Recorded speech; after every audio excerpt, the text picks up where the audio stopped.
Déni est nordique. Il est grand, beau, aux yeux bleus. Avez-vous déjà vu des yeux plus bleus que les siens?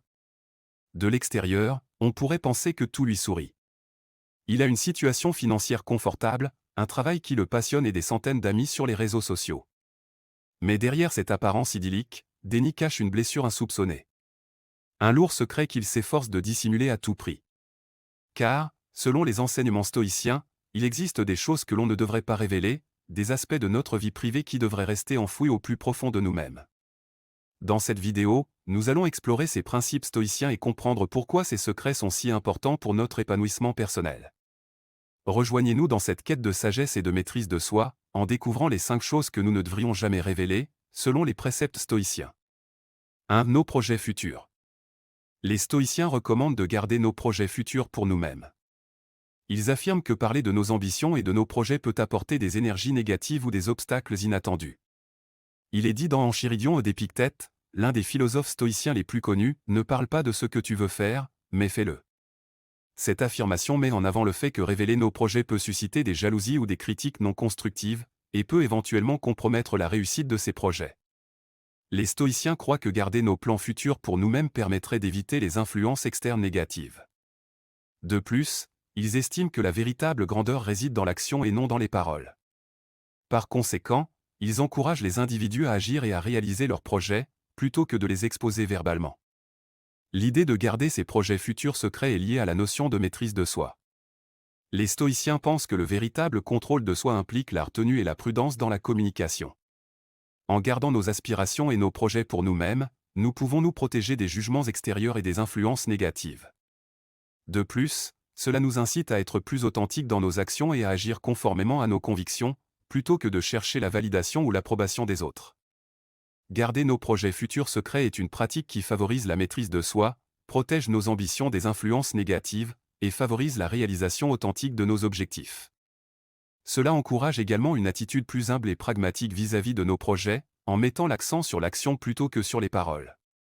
2. Nos bienfaits et nos actions charitables. Dans la philosophie stoïcienne, il est recommandé de pratiquer la générosité et l'action charitable de manière discrète, sans en faire étalage. Les stoïciens estiment que les bonnes actions doivent être effectuées pour leur propre valeur intrinsèque, plutôt que pour recevoir des éloges ou des récompenses extérieures. Cela découle de l'idée que le bonheur véritable vient de l'intérieur et n'est pas conditionné par la perception favorable des autres. Ainsi, selon les principes stoïciens, les bienfaits et les actions charitables doivent être réalisés de manière modeste et silencieuse. Lorsque nous révélons nos bonnes actions ou nos actes de charité, cela peut nous conduire à rechercher la reconnaissance ou la validation des autres. Les stoïciens mettent en garde contre cette tendance, soulignant le risque de perdre notre indépendance émotionnelle et notre intégrité morale si nous recherchons constamment l'approbation extérieure. Ils préconisent plutôt une approche de la générosité qui émane de notre propre intégrité et de notre sens du devoir envers autrui, sans attendre de retour ou de reconnaissance. De plus, les stoïciens soulignent que le véritable but de la charité est d'aider les autres et de contribuer au bien commun, et non de satisfaire notre propre orgueil ou désir d'être admiré. En agissant de manière humble et discrète, nous pouvons éviter de détourner l'attention de notre intention première, qui est d'apporter du soulagement et du soutien aux autres. Les stoïciens recommandent de pratiquer la générosité et les actions charitables de manière discrète, sans en faire la promotion. En agissant ainsi, nous préservons notre intégrité morale, restons fidèles à nos valeurs, et agissons pour le bien des autres sans attendre de reconnaissance ou de louange. Cette approche renforce la responsabilité personnelle et l'authenticité des actes de générosité, en mettant l'accent sur l'intention et la valeur intrinsèque de ces actions, plutôt que sur les apparences extérieures. 3. Nos préoccupations intérieures. Selon le stoïcisme, nos préoccupations intérieures, nos ambitions personnelles et nos états d'âme sont des aspects de notre vie intime et privée qui ne devraient pas être révélés ou mis en avant. Les stoïciens considèrent que l'individu doit apprendre à cultiver la maîtrise de soi et la tranquillité intérieure, en se détachant des préoccupations matérialistes et du besoin de reconnaissance extérieure. Ainsi, partager ses préoccupations intérieures ou ses ambitions personnelles peut contredire les principes stoïciens. Lorsque nous exposons nos préoccupations, nos aspirations ou nos inquiétudes intérieures, nous risquons de nous laisser emporter par les jugements et les attentes des autres. Cela peut nous conduire à rechercher la validation ou l'approbation extérieure, compromettant notre propre sérénité intérieure. De plus, en divulguant nos préoccupations, nous pouvons involontairement susciter des relations de dépendance émotionnelle ou de rivalité avec autrui, ce qui va à l'encontre de l'idéal stoïcien d'autonomie et de détachement émotionnel.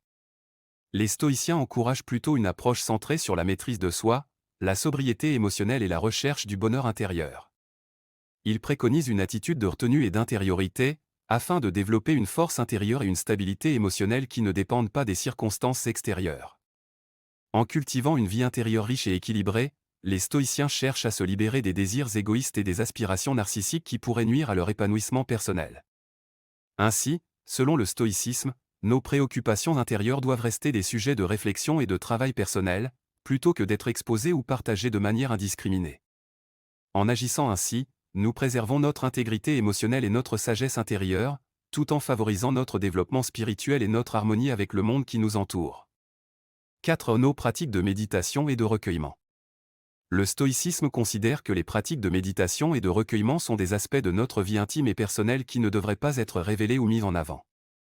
Les stoïciens encouragent une approche discrète et intérieure de la spiritualité et de la recherche de sagesse, favorisant la concentration et la tranquillité d'esprit loin des regards extérieurs. La méditation et le recueillement, selon les principes stoïciens, sont des pratiques destinées à cultiver la maîtrise de soi, à renforcer l'unité de l'esprit et du corps, ainsi qu'à favoriser une clarté mentale et une sérénité intérieure. En exposant ces pratiques de manière publique, on risque de les dénaturer en les transformant en un spectacle ou en une quête de reconnaissance extérieure, allant à l'encontre de leur véritable essence. En outre, partager ces pratiques de méditation ou de recueillement peut créer des attentes externes et des pressions sociales qui perturbent la profondeur et l'authenticité de ces expériences intérieures. Cela peut également entraîner des jugements, des critiques ou des comparaisons avec autrui, des éléments contrepoids aux objectifs de paix intérieure et de libération de l'ego que les stoïciens cherchent à atteindre. En gardant nos pratiques de méditation et de recueillement privées, nous préservons leur intégrité et leur profondeur. Elles demeurent des sources de force intérieure et de sagesse personnelle, sans devenir des spectacles ou des motifs de vanité. En les abordant de manière discrète et intérieure, nous cultivons l'autonomie émotionnelle, l'harmonie intérieure et la quête de sagesse authentique qui sont au cœur de l'idéal stoïcien. 5. Nos véritables intentions. Le stoïcisme, une philosophie ancienne qui prône la recherche de la sagesse, la maîtrise de soi et la tranquillité d'esprit, considère que les véritables intentions et motivations personnelles ne devraient pas être révélées de manière ostentatoire. Selon les stoïciens, véritablement authentique et honnête avec soi-même implique de cultiver une intériorité profonde et de ne pas chercher à se glorifier auprès des autres en exposant ses véritables intentions. La divulgation excessive de nos véritables intentions peut entraîner divers problèmes selon le stoïcisme. Tout d'abord, cela pourrait nous exposer à des jugements et à des critiques extérieures, et nous rendre vulnérables à l'influence des autres, ce qui pourrait affecter notre tranquillité intérieure. En divulguant nos intentions de manière trop directe, nous pourrions également créer des attentes chez autrui, provoquant des désillusions ou des conflits lorsque ces attentes ne sont pas satisfaites. N'hésitez pas à soutenir la chaîne et de vous abonner pour plus de contenu. Déni et nordique. Il est grand, beau, aux yeux bleus,